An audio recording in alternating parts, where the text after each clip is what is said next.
Garry keeps provoking Della Maddalena.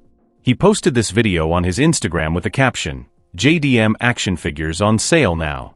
I'm in a comic book shop here in England and I am shocked. Never in my life have I seen the UFC move an action figure as fast as they have Della Maddalena, mate. I am so proud of you. Look at that. World champ, and you've got your fucking action figure. Good on you, pal. Very proud of you. Good job. Before we continue, hit that subscribe button to help the channel. Israel Adesanya responded to the remarks about training with Goggins.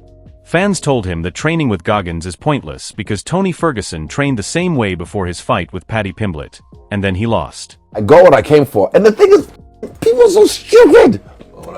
Not just the way people like, Tony Ferguson, this and that, right. They start to like talk all this shit. Like, bro, shut the fuck. You know why? This was an experience, as a once in a lifetime experience. I wanted to train with Goggins because I wanted to see how he does it. Psycho. I wanted to feel it. And I did. I felt it. I seen it. Last week, I watched the whole workout again, but I wasn't watching me. I was watching him, just seeing how he kept his pace. I was trying to see, is there any bits he broke or he was gonna break, but he just kept on pushing. He's a fucking maniac, bro. Like, actual. Tom Aspinall shared his opinion on Jon Jones and said he absolutely understands why Jon doesn't want to fight him. On Demetrious Johnson's podcast, Tom mentioned that he's a bad matchup for Jon and that right now, he's only focused on the title, nothing else. If, in your honest opinion, when you look at Jon Jones, would you say it's a money thing or not wanting to fight you thing, or do you think it's a combination? Well, I can tell you some stuff about the money situation, but I'm not sure I can say it on camera, so I will tell you that after. I think I think I'm a bad matchup for him, to be honest. I honestly can see Jon's point of view. Yep. I get it. Yep. I get it. It's just about the title for me. Yep. I just want the title, that's it. Yep. Does nothing else really matters. So, yeah, I get it completely. Get his point of view. Get what everybody's saying. Completely understand. Mm-hmm. I just want to prove I'm the best. That's all. You're like, let me do my thing. Let me fight. I just want to fight. Kamaru Usman drops training footage ahead of Joaquin Buckley fight.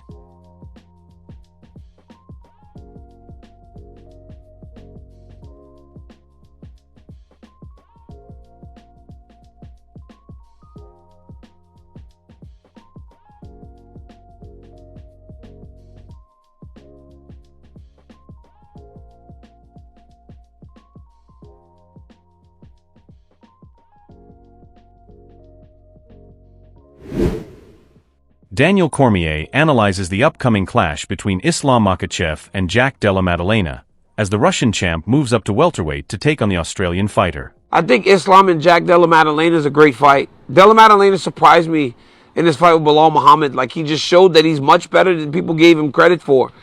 He's so well-rounded, so skilled. Makhachev, though, bigger, will have an ability to not be cutting all the weight. He'll be more full. He'll be more, like, fresh.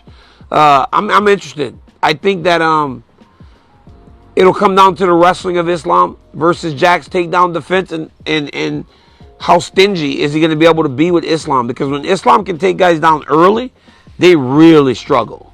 The only time a fight even looks competitive is when they can defend takedowns and he spends large amounts of time on his feet, which he does really well too. Merab Dvalishvili posted a new skit on his Instagram pretending Sean O'Malley stole his belt, with the caption, "You can have your jacket back, but you ain't getting my belt."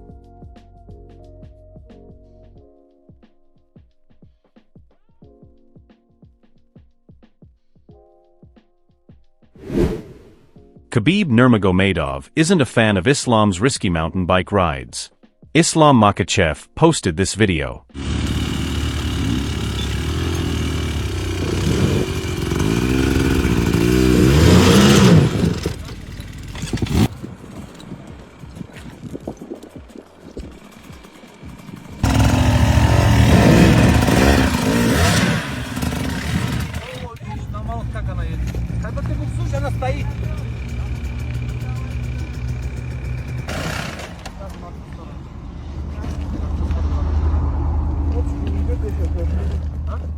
Khabib commented with this emoji. He also reposted it on his Instagram with the caption, "I don't like this." Demetrious Johnson thinks Tom Aspinall could be UFC's biggest star if he beats Jon Jones. My opinion, I think it's a huge risk. Yep. It's a huge risk. You're younger, you're athletic, you hit hard, you pose problems. We don't have much data on you, Yep. meaning that we don't know what happens if you do. And this is me speaking from an analyst and like my experience in MMA. Like if I was to fight Tom Aspinall, okay, what do I need to do? Okay, he's very fast, very athletic, light on his toes. Okay, he blitzes across the void. So if he gets across the void, can I take that shot? A lot of people have not been able to take that shot. So if he gets across that void and I get hit, I might go down. That happens. You become the biggest star ever. You just slayed the GOAT in a lot of people's eyes, right? Or if I go out there, Jones' eyes, if I go out there and I beat him, it was just as his words said, he's here today, gone tomorrow. Tim Welch believes Merab Dvalishvili is the top bantamweight as he prepares to face Sean O'Malley for the title. I don't really know how you debate that Merab's not the best now of all time. Just look at his record. Has there ever been a bantamweight who's beat that many champions in a row? I don't think there has. So it's pretty easy to say that Merab's the best bantamweight ever right now. Yesterday it came out that Nate Diaz, who was supposed to be a team captain on the reality show unofficially called Russian TUF, left the project after tensions flared on the very first day of filming the new season. Coach Jake Shields, who traveled to Thailand with Nate, explained the situation on his YouTube channel. I brought this guy out in the season before. This guy had choked out Aljamain Sterling like an idiot. I didn't watch any of the show, so I didn't realize the fighters were trying to fight. I didn't know the fighters were fighting the fighters. I figured, it's Russia, it's possible. That's why I came out watching Nate, but I was a little too relaxed. So you're about to see he's going to come over to Nate and start talking crap.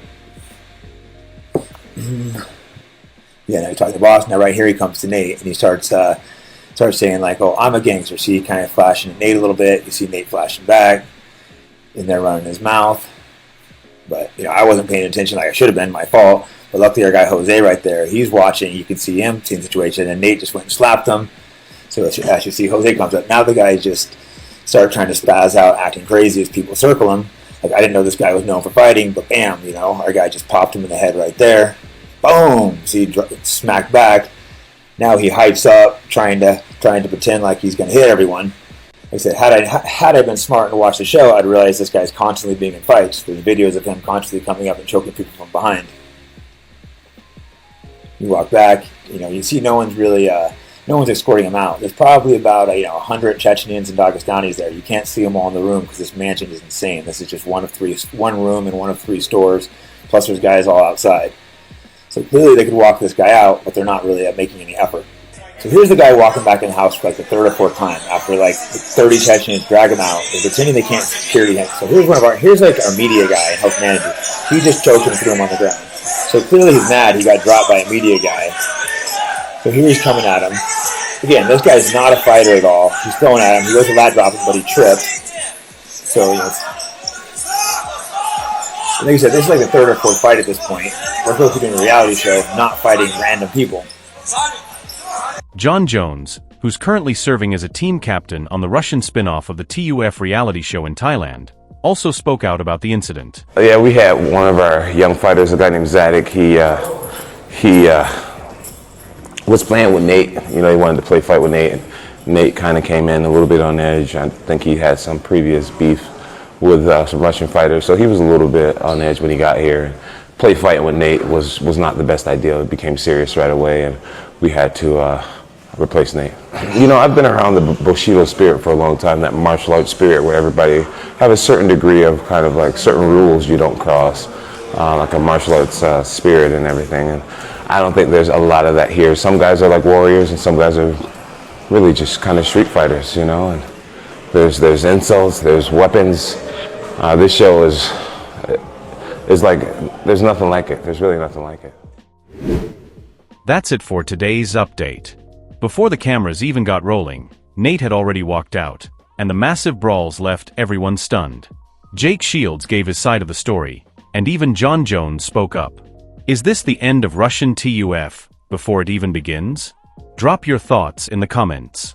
Don't forget to like, subscribe, and turn on notifications so you don't miss the latest MMA news. And now it's time for the one and only, the legend with the worst opinions in MMA history, Judge Bob. Judge Bob says, I gave that round to the guy who looked less tired, but honestly, both of them looked like they needed a nap. Got a hot take that's even dumber than Bob's? Drop it in the comments, and if it's funny enough, it might just make it into tomorrow's video. Just write hashtag Judge Bob Hot Take followed by your comment. We feature the 3 funniest takes every day in our Judge Bob Hot Take segment, so bring the heat, or bring the cringe. Until then, stay sharp, stay violent, and never trust Bob with the scorecards.